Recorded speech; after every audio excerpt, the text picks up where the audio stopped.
lógica cognitivamente. ¿Sí o no? ¿Sí? Obviamente, si vamos a tener clases con video, lo primero que vamos a ver es un video. Vamos a entrar en la unidad 1. Vamos a tratar de analizar el movimiento desde sus componentes y desde su desarrollo para la función, ¿ya? Pero desde esta visión particular. Observen, ¿ya? Cuando yo digo observen, no es que me digan, no, yo no evalúo que me dice más rápido que están viendo. Observen, analicen. Pues no les voy a preguntar qué signo neurológico están viendo. Yo les voy a pedir que desde ese signo me hagan un razonamiento, me hagan un análisis, me digan, no sé, el caballero es tuerto, lo más probable es que haya tenido un accidente y le entró un cuchillo por el ojo, eso. O sea, más allá que lo obvio. ¿Sí? Eso necesitamos trabajar. ¿De acuerdo?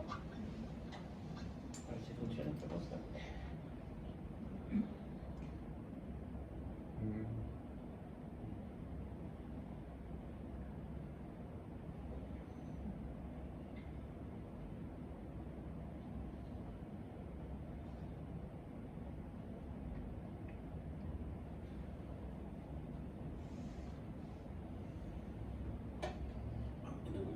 ¿Nadie anda con un plumón de pizarra blanca por casualidad?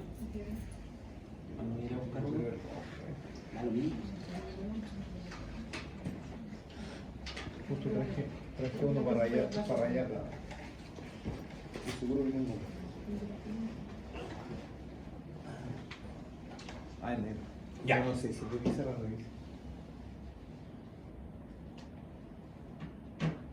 No se raya la Permanente. No dice, sí que es permanente. Ya, ¿qué vieron? Clon. Clones. Ya. ¿Y qué implica eso? Tiene la alineación en la segunda. En la segunda computadora en la tercera. Sí.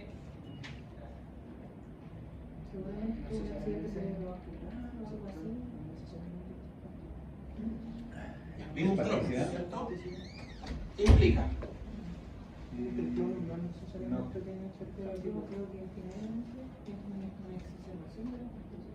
Clones. ¿Qué implica?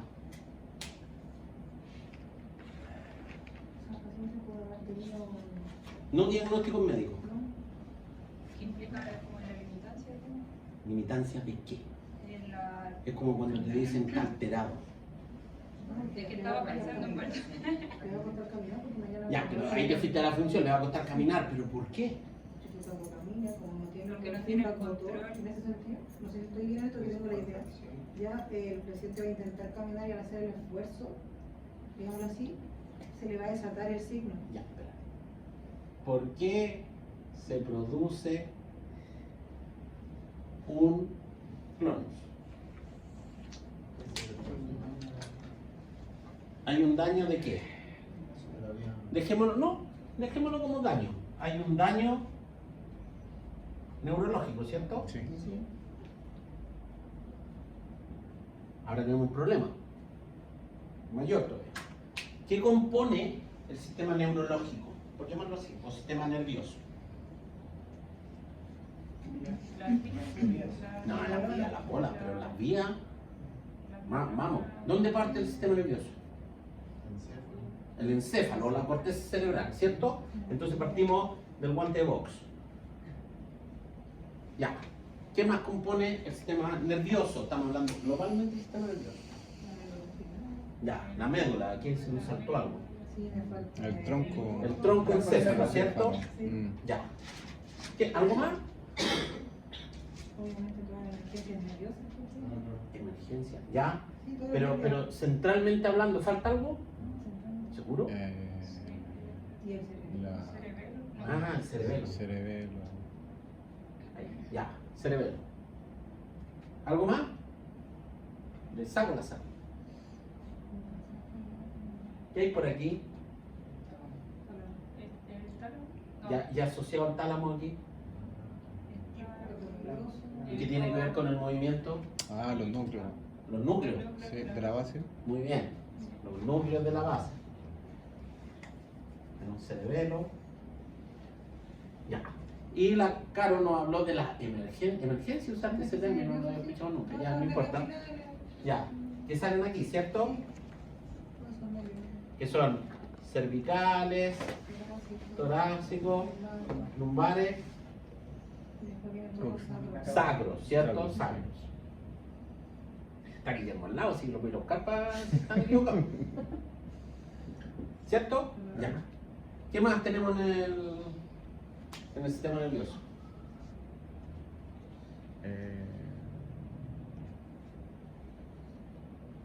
Después de aquí pasa algo. O somos nervios nomás hasta aquí, raíz nerviosa, C1, C2, C3, y eso forma Ah, el plexo. los plexos, se unen, ¿cierto? Mm. Y los plexos forman, ¿qué forman? Los nervios periféricos. Nervios periféricos. ¿Sí? Ya.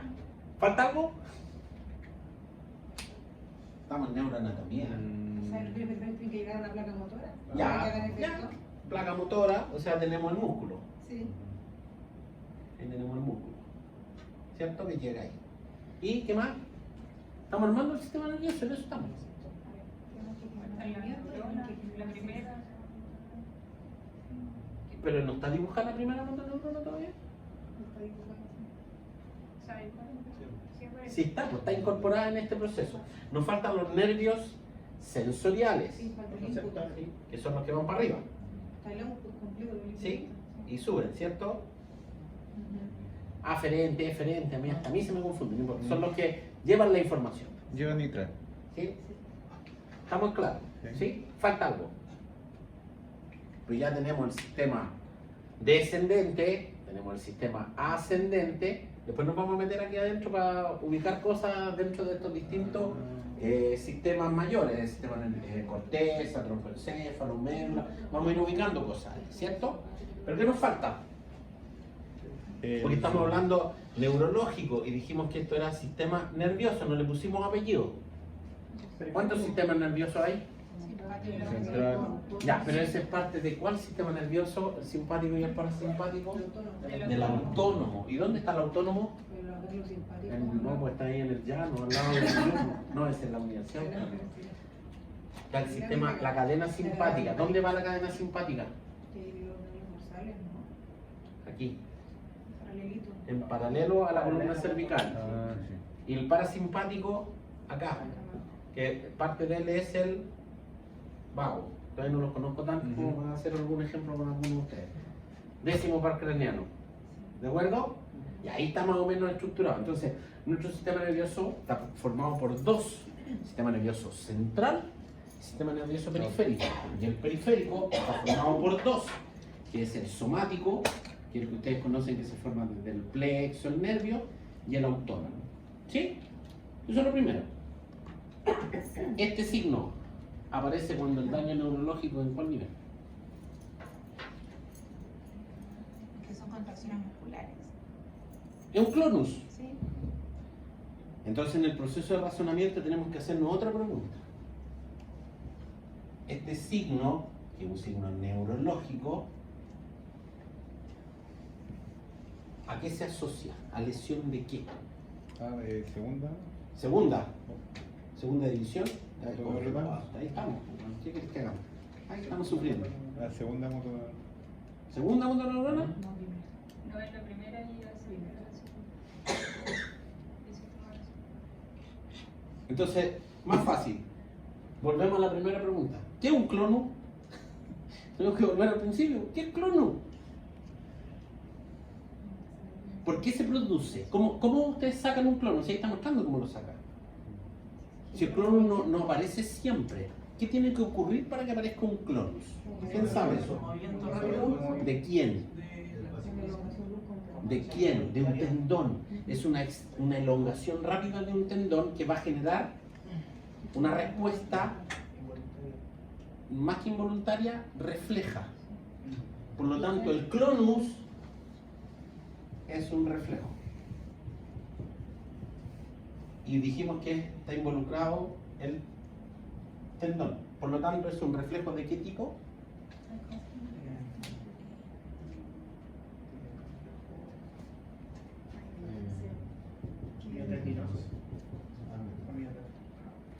por lo tanto se asocia a los...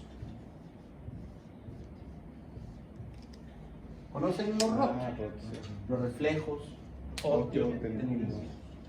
El clonus es la manifestación máxima del aumento de un reflejo osteotendíneo.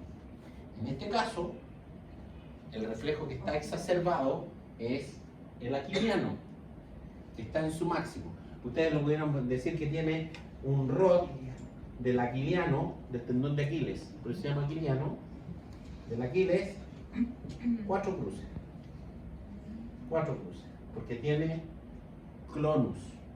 Después cuando veamos evaluación, si quiero para que entiendan el razonamiento, cómo lo tenemos que hacer desde un signo clínico. Porque vamos a ver que los reflejos osteotendíneos se definen por respuesta, por área y son las dos principales, por respuesta y área. ¿Por qué no actividad la anterior? Muy buena pregunta. Porque fíjate hacia dónde hace el movimiento primario. Hacia arriba. ¿A quién distiende? Al tendón de Aquiles. No, rápido y genera la respuesta. ¿Ya? Este tipo de clonus se puede ver en mano, en codo, lo pueden sacar dependiendo del grado de aumento de reflejo osteotendíneo. Entonces, esa respuesta es un aumento de los reflejos osteotendíneos. ¿En qué pacientes aumentan los ROT? Perdón, ¿en qué tipo de daño neurológico aumentan los ROT? Porque ahora ya tienen más claro lo que es un clonus. Entonces nos volvemos acá a la estructura del sistema nervioso. ¿Dónde le pongo la sal? ¿Dónde lo daño? ¿A qué nivel? El Paulo me dijo a segunda motoneurona. Esta es la segunda motoneurona. No, no. Sí. Y si me corto el nervio radial, ¿me va a dar clonus? No. ¿Qué me va a dar? Y la mano se cae. Sí. Se llama mano en gota. ¿Sí? Se llama, el paciente presenta hiporreflexia, que es contrario a aumento de los reflejos. Tiene hiporreflexia, tiene hipotonía, atrofia muscular primaria de la musculatura inervada por el nervio radial. Por lo tanto, si yo encuentro en un paciente con un corte del nervio radial clonus, hay gato encerrado, porque no debería aparecer, o sea, puede ser otra cosa. ¿De acuerdo? No. Por lo tanto, no hay. En cerebelo, ¿pudiera ser? No, ¿cierto? Porque esto es una respuesta de hiperexcitabilidad. En cambio, la base tampoco. Por lo tanto, la lesión es de primera motoneurona. Sí, yo espero que al final del semestre no tenga que hacer todo este recorrido cuando ustedes me digan primera motoneurona. Pero con seguridad, porque de repente me dicen, ya, primera, así como que primera, para ver si uno le dice que está bien. No, la idea es que lo hagan con seguridad. Ahora, tengan cuidado. En los pacientes con lesión de primera motoneurona en la etapa aguda, no es raro ver hipotonía. Y eso a veces los confunde. Ya lo vamos a trabajar mucho eso porque todavía algún sano lo tengo que corregir cuando me dice, le pego su cachuchazo ahí, porque todavía comete ese error. Porque es muy común, ¿ya? De cometerlo, desde la clínica.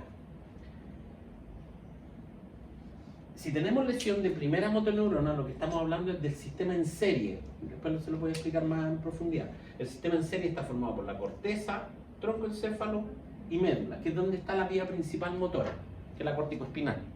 Que después vamos a estudiar que son 5. Pero por ahora quedémonos ahí, ¿cierto? ¿Se entiende entonces cómo tienen que ir? Diagnóstico, puede ser mil cosas, pues puede estar un tequeado, puede ser un accidente cerebrovascular, puede ser una lesión raquimedular alta, te puede dar clonus, porque son todas lesiones del sistema nervioso central. ¿De acuerdo? ¿Sí? Bueno, tratemos de empezar a identificar esta organización y los componentes del sistema nervioso. O sea, vamos a entrar en lo que es neuroanatomía y neurofisiología de nuevo para que nos entendamos de esto mismo, de qué estamos hablando, a qué nivel, concha, la pura mierda. Día me vacunaron. Cada vez que lo mueves se acuerda. Y me pusieron en este el COVID. Y duele más. En este me pusieron la influenza y acá menos mal que tenía la mano blandita. Y Río me dice, toma paracetamol. Por tu culpa me voy a vacunar. Ya. Vaya a descansar. Aquí está. Organización general, que es el mismo dibujo pero más bonito. podemos identificar 7 partes: hemisferios cerebrales, ganglios basales o núcleos basales, tienen distintos nombres, el diencéfalo, mesencéfalo, protuberancia y bulbo, que forman el tronco o encefálico o el tallo encefálico. Ahora, ojo, aquí les voy a dar un dato que no se los va a decir Río, porque ayer les debe haber dicho que el centro de la respiración está ¿dónde?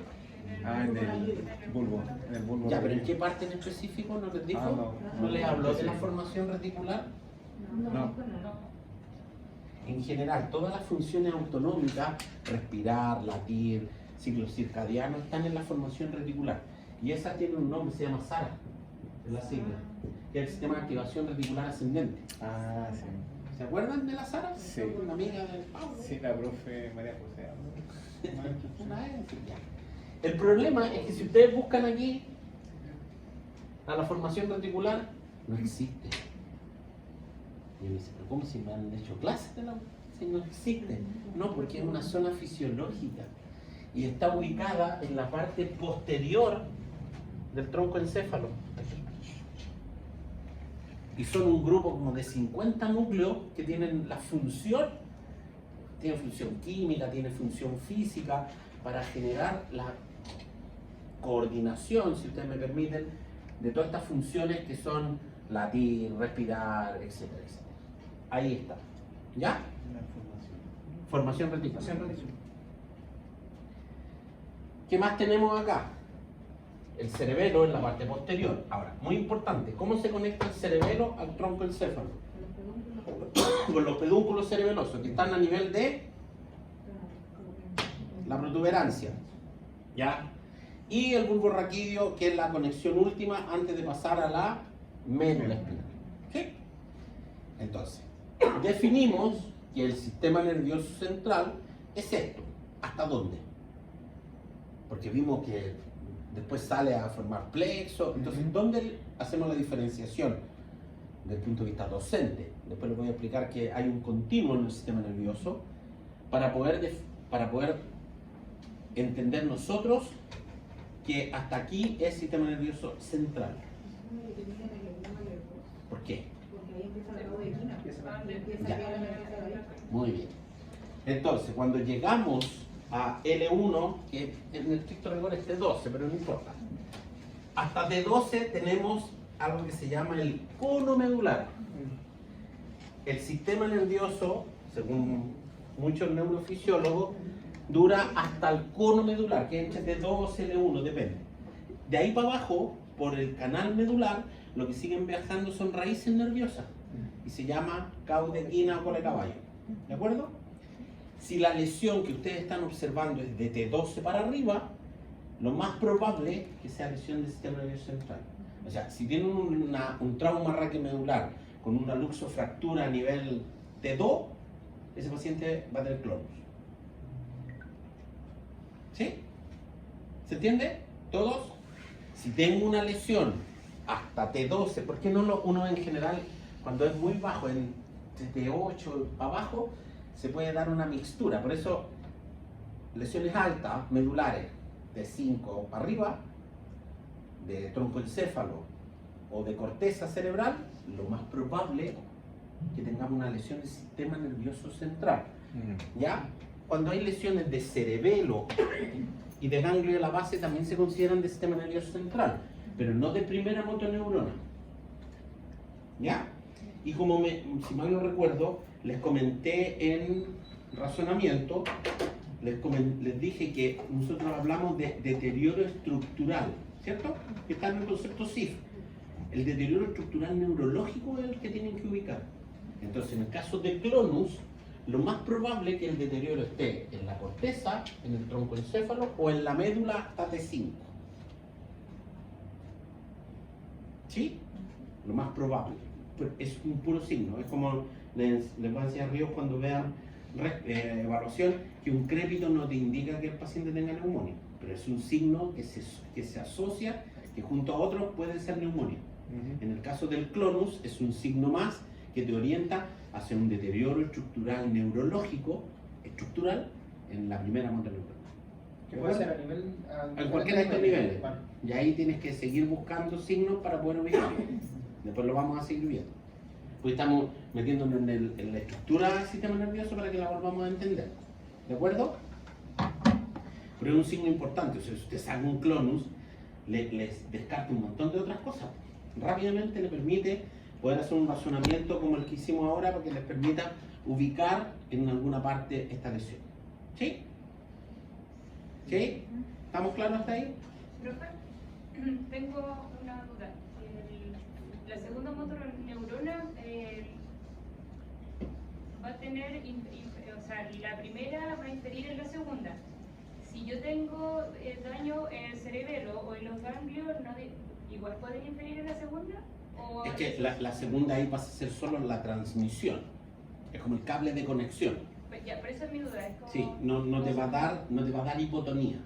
Por ejemplo, cuando hay Parkinson, el daño claramente es de los ganglios de la base. ¿Sí? Pero el paciente lo vemos rígido, bradiquinésico, distónico, en algunos casos en una etapa inicial, disquinético le llaman algunos. Eso se transmite por la segunda motoneurona. Muchas veces es nuestra herramienta para mantener flexibilidad en lo que hacemos, sobre todo en un paciente que es progresivo. ¿Ya? No hay un signo de segunda. Ahora, tú me preguntas, ¿ese paciente puede tener ciática? Porque es una lesión de segunda motoneurona. Sí, claro. Y puede tener el dolor irradiado, que se le va por el cachete, le pasa por la pierna y le termina en el dedo.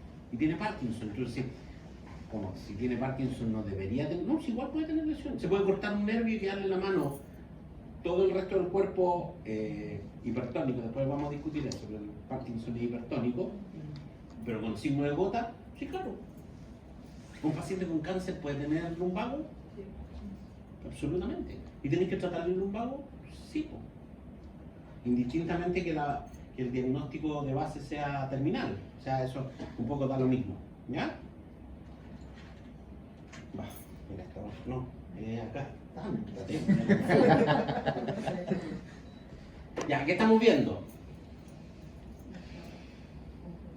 Ahí dice, está cubierto de 3 membranas de tejido conjuntivo, que son las meninges. ¿Ya? De afuera para adentro son la dura madre, la aracnoides y la vía madre. ¿Sí? ¿Por qué es importante que recordemos esto? Principalmente por los espacios. Estos espacios se pueden ver afectados por distintas patologías o distintas lesiones. Por ejemplo, en un tequeado puede ser importante. En una hemorragia hipertensiva, como una hemorragia subaracnoidea, lo van a ver. Hemorragia subaracnoidea, lo que está diciendo es que está sangrando entre la aracnoides y la vía madre. Lo que pasa es que mientras más cerca de la corteza, tengo más riesgo de compresión por un hematoma. Recuerden que una colección de sangre es un hematoma. Si ocurre entre estas capas, va a generar compresión. Por eso al paciente le hacen la craniotomía, para descomprimir. ¿Ya? ¿Han comido seso alguna vez? ¿Qué cosa? Seso. Ya, pero se imaginan cómo es la corteza cerebral blandita. Sí. Entonces, si yo le genero presión, le genero isquemia, genero destrucción. Por lo tanto, el objetivo es ese. ¿Ya? Por eso, recordar estas meninges. Ahora, nuevamente, aquí hay uno de los mejores ejemplos para explicar que el sistema nervioso es un continuo, que solo desde el punto de vista docente lo separamos del sistema nervioso central y periférico, que es el hecho de la neurodinamia. Uno de los signos, ¿cuál es el signo clásico de la meningitis? ¿Se lo saben?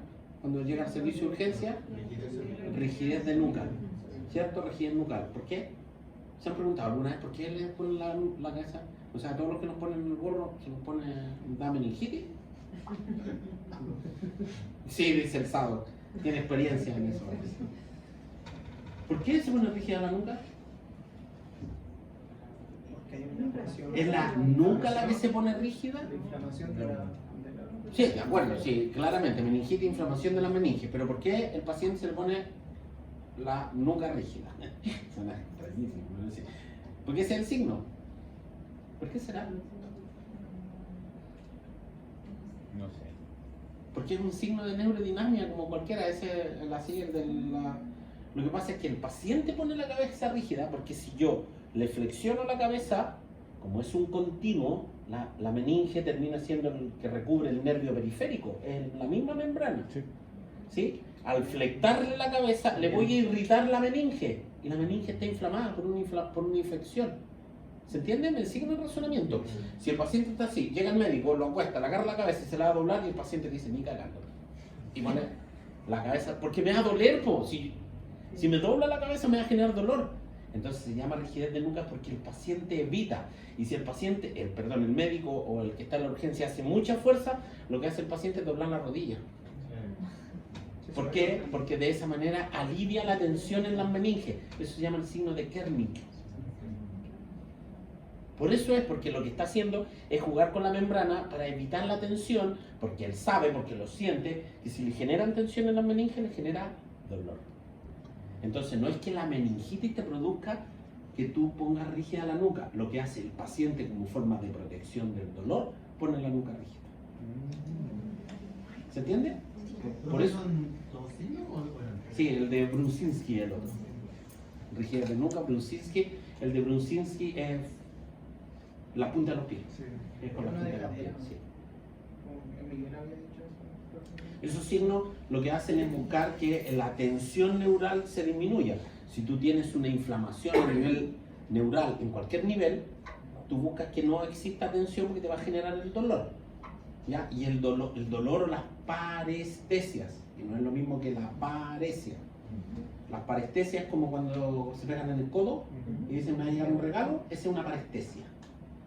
Esa sensación de hormigueo que baja. ¿Ya? Esa es una parestesia. Cuando les dan un vago y sienten que el cachete se les duerme y que van en el metro y uno dice que tengo una gana de agarrar un cachete y hacerle así, se suelta, pero en el metro es como complejo que uno vaya haciéndose así en el cachete. Ya, eso para soltar esa parestesia, esa sensación de adormecimiento, de picor, ardor. Los pacientes lo refieren, tienen distintos signos y son signos de atrapamiento neural. Pero ahí estamos hablando del sistema nervioso periférico.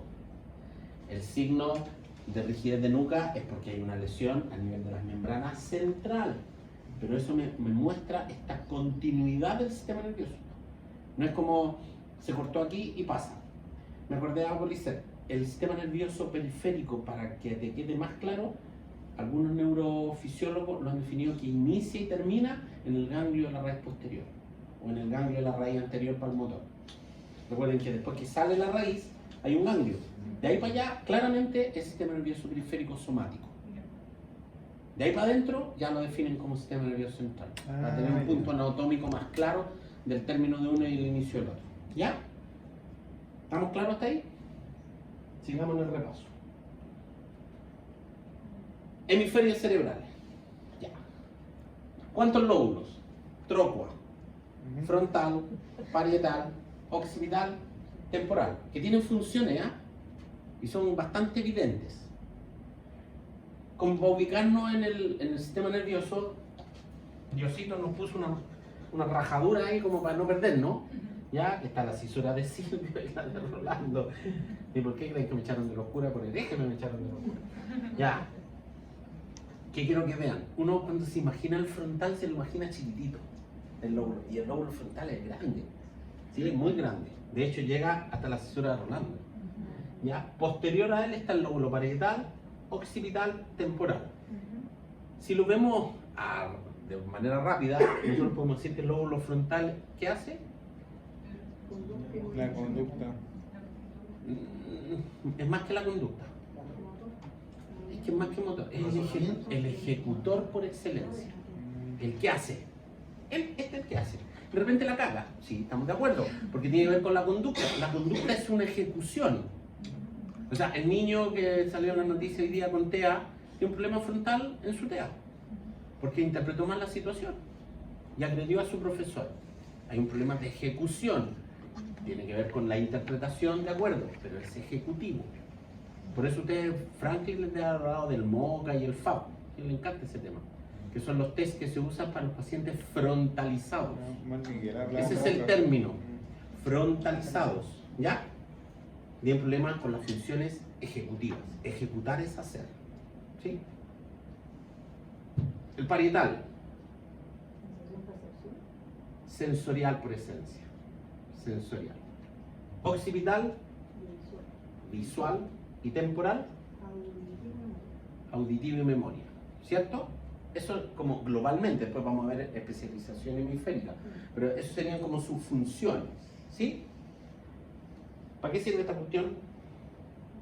Cuerpo calloso. ¿Qué hace? Comunica a quién, po? Ambos hemisferios. Ambos hemisferios cerebrales.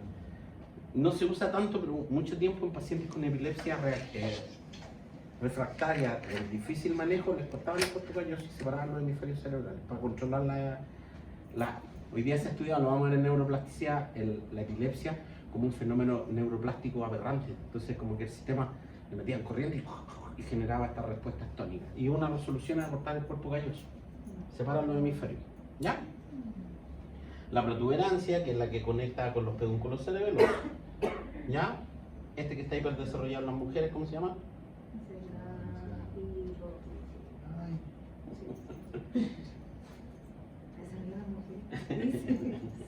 Ya, después le cuento el chiste. Ya. Y al centro ahí están los ganglios de la base y el tálamo, ¿cierto? En el mesencéfalo. Muy bien. No sé si se ve en esa imagen. No. La cápsula interna, ¿saben qué es? Ya si no lo vemos más adelante. ¿Qué es eso? Ahí dice. No dice. ¿Qué es? El polígono. ¿Por qué Diosito lo hizo con polígono y lo hizo con una pura arteria para arriba? Y le ahorró plata. Sí, pues. Porque hay. Ahí está esquemático. ¿Para qué? ¿Por qué tener un polígono? Para asegurar el riego sanguíneo. Ese es el punto. No es que sea más seguro. ¿Cuáles son las que aportan sangre a este polígono? A través de la basilar, las dos vertebrales y las dos carótidas. Sí. Si yo tapo acá, igual va a llegar sangre a la comunicante anterior, a la media, por el mismo polígono. Ese es un poco el objetivo, asegurar la irrigación. La sangre lleva los nutrientes necesarios para este sistema nervioso. Oxígeno, ATP, etc. Por lo tanto, es muy relevante que tengamos estas posibilidades. ¿Ya? Esa es la idea. Ahora, hay una patología que se produce disección de la arteria basilar. ¿Sí? Que son los pacientes que quedan con enclaustramiento, a lo mejor con ese término lo han escuchado. ¿Sí? Es un síndrome vulvar. Se afecta acá. ¿Cuál es el problema? Que a través de las carótidas se conserva la irrigación cortical. Por lo tanto, un paciente que puede mover solo los ojos y su cognición está indemne. Y no mueve nada más. De hecho, tienen que usar traqueostomía para ventilar y gastrostomía para alimentar. Yo conozco dos pacientes que me ha tocado atender con esa patología y uno era ingeniero de computación y hackeábamos para que me actualizara el antivirus. Pero nos comunicábamos con el movimiento de los ojos. Era sí o no, y así yo me metía en el computador al lado de él y cognitivamente indemne, pero movía los ojos solo por un lado, porque te puede afectar hasta los pares craneanos. Entonces ya sabíamos que si tú le preguntabas algo y no movía el ojo, era no. Y si él movía el ojo para allá, era sí. Pero imagínate comunicarse así. ¿Pero ese es por un evento traumático? No, puede disección de la ser- arteria basilar puede ser por una distensión del cuello, hay que tener cuidado. El paciente cae en estado vegetativo casi inmediato. O sea, en coma, perdón. Una quiropraxia rígida. Hay que tener mucho cuidado. Ahora, ¿dónde nacen las arterias vertebrales?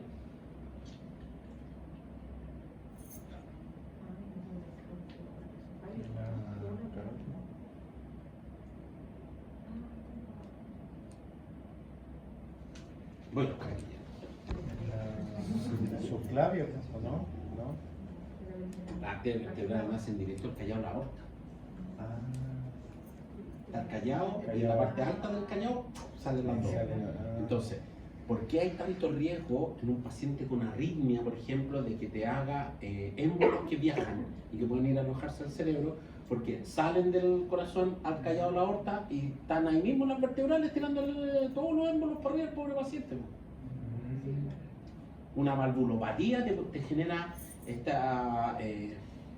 agregamiento plaquetario que te puede generar este tipo de lesiones.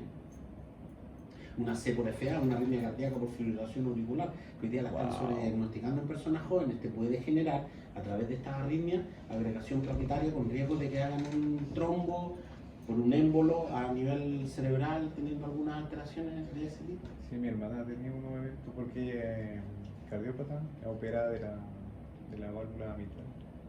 Y de repente tiene como que se queda ahí pegada. Puede ser que tenga pequeños TIA Tiene C. por este fenómeno. Claro, si hay una buena presión, puede que el mismo presión sanguínea destape el TIA, pero si es muy grande el trombo va a generar un evento cerebrovascular. La doctora le decía que... El riesgo. Eso. Siempre recuerden, las cardiopatías de cualquier tipo son el riesgo mayor de hacer eventos cerebrovasculares. Por lo mismo que Todo esto comentaba. porque está directo, o sea, del Directo. callado directo por arriba, no venimos con filtro ahí. Ya, veamos, estamos metidos en el riesgo sanguíneo. Si yo miro lateral, voy a usar este brazo. Si miro lateral del cerebro, ¿sí? Por fuera, por acá, ya nos damos cuenta que toda esta parte blanca es la arteria cerebral media. Lo achuradito es la cerebral anterior. Y si lo veo por medial, como que corto los sesos para tirarlo a la parrilla, y tengo cerebral anterior, acá un poquito de cerebral medio y esto es cerebral posterior. Bien, y ustedes estarán pensando, ¿por qué el profe no está contando esto? Porque clínicamente ustedes al ver al paciente moverse pueden decir, yo sospecho que la lesión es más de territorio cerebral media o de cerebral anterior. ¿Cómo pueden saber eso? Manejando un amigo que les han enseñado la cosa hace mucho tiempo que tiene un nombre raro. Bueno, era lo mucho lado. Ese amigo, el homúnculo. ¿Por qué? Miren dónde están las patas. Acá está el homúnculo motor, que se nota mejor. Las piernas están hacia el lado de qué territorio, qué arteria cerebral. ¿Quién dijimos que está para acá? Anterior. Y acá, la media. Por lo tanto, si el paciente está así y camina, usted dice, pero lo más probable es que sea arteria, el territorio de la arteria cerebral media, porque comprometió más a la extremidad superior que a la inferior. Me devuelvo la diapo anterior para que me crean. Cerebral anterior y hacia medial, media. Vamos a ver el homúnculo y vemos que la pierna está para el lado de la cerebral anterior y la extremidad superior hacia la media. Clínicamente ustedes pueden identificar cuál sería el territorio de cuál arteria cerebral según la clínica. Si el paciente tiene muy buena función de la mano y la pierna la tiene media claudicante, usted puede decir, esto tiene pinta de ser cerebral anterior, a través de la clínica que el paciente muestra. ¿Sí? Bueno, por inferior también podemos identificar estos territorios y así podemos saber, según la especificidad del hemisferio, qué otras funciones pudiéramos perder. Si el hemisferio cerebral afectado es el izquierdo, ¿qué función importante podemos afectar? Si el hemisferio cerebral afectado es el izquierdo, además de la mano derecha, como función importante, cognitiva, ¿cuál? ¿Se entendió la pregunta? Sí, pero ¿cuál? ¿El habla? El habla, lenguaje. En el 99% de los cristianos y de los moros y los musulmanes y lo humano, el área del lenguaje está en el hemisferio cerebral izquierdo, independiente que sean zurdos. Los zurdos casi en todos también están al lado izquierdo del área del lenguaje. Por lo tanto, si se afecta el hemisferio cerebral izquierdo, ustedes pueden ver afasias. Que la afasia es la pérdida o alteración del lenguaje. ¿Ya? ¿Cómo se llama el área que está en el lóbulo parietal izquierdo y que tiene que ver con el lenguaje, con el entendimiento del lenguaje? El área de Wernicke, muy bien. Y la que está en el lóbulo frontal. ¿Y cómo se llama el que los conecta? ¿Están conectados? El área de Wernicke con el área de Broca. Se llama fascículo arcuado. Y está en el hemisferio cerebral izquierdo en casi todos. Ahí. Yo he visto una sola vez un afásico derecho, afásico puro, porque hay algunas parafasias que después después cuando hablemos de funciones cognitivas superiores vamos a meternos en el lenguaje. ¿Cierto? En la introducción. esto es importante. El cerebro, los sesos, es el 2% del peso corporal, porque las cabezas pesan un poco más, porque tienen cráneo y otras cosas. Se calcula que entre 5 y 7 kilos pesa una cabeza más o menos completa. ¿Ya?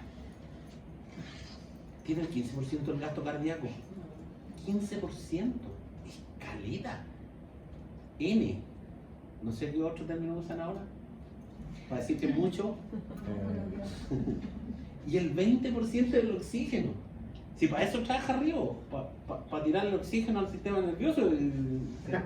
Por eso les dice, pero si no funciona. Es decir, de verdad, que sin los pulmones, chao pescado, el pobre cerebro, porque es súper sensible a la hipoxia. Es muy sensible, porque se gasta el 20% del oxígeno. Y tiene un 15% del gasto cardíaco, o sea, la tasa metabólica del terror. Quieren bajar de peso, chiquillas, piensen. Con esa tasa metabólica, bueno, van a gastar una cantidad de calorías que te las encargo. Pero si ustedes cuando están estudiando, de repente empiezan a apagarse. ¿Y qué hacen? Comen algo calórico. Porque empiezan como... se están apagando, uno dice. Para eso tomamos esta mugre, po.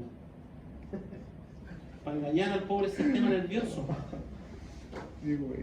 ¿Ya? Entonces es muy importante que entendamos que las funciones de los otros sistemas protegen finalmente a este sistema que finalmente es el que nos hace interactuar con el mundo y tener la conducta que tenemos. Ahí después lo vamos a discutir cuando hablemos ya más en profundidad sobre este sistema nervioso. Esta diapositiva, más que para mostrarles cómo se vería en un escáner una lesión completa de la arteria cerebral media, es para que ya tomen conciencia del ictus. Si buscan paper en español, van a encontrar que ellos hablan de ictus como evento cerebrovascular. Ya, para que no digan, oh, ¿qué diablo es el ictus? Ya, eso es. Y ojo, en inglés, accidente cerebrovascular se dice stroke. Y si lo ponen en el Google Translator, les va a traducir como golpe. Porque stroke, la otra traducción, la más común del lenguaje no técnico, es golpe. Pero se refiere también a eventos cerebrovasculares. ¿Ya? Más que nada para que si revisan literatura no se confundan. Ahora, claramente cuando uno ve esta imagen, dice what? Porque ahí es todo el territorio de la arteria cerebral media y estamos complicados con esa isquemia morrocotuda, como diría el famoso sapo olivito. Que supongo que ustedes lo conocieron, porque son jóvenes, pero no ven con qué tanto, así que... Y aquí está lo que partimos hablando. Este sistema nervioso está formado por dos, que es el central y el periférico. El central, cerebro y hasta la médula espinal, hasta donde la definimos, y el periférico somático y autónomo. Y también lo que les dije, que el sistema nervioso periférico está diferenciado desde el punto de vista anatómico, lo que vimos en el ganglio de la raíz posterior, pero no desde el punto de vista funcional, porque funcionan como un todo. Y vimos el ejemplo de las meninges, que para aliviar una tensión doblo las piernas. ¿Ya? De esa forma podemos dar fe que funcionalmente funcionan como un conjunto y no como dos entidades separadas. Creo que es la última que les quería mostrar hoy día. Exactamente. Cambien la cara, sean felices. Estamos partiendo recién. Nos vemos el viernes.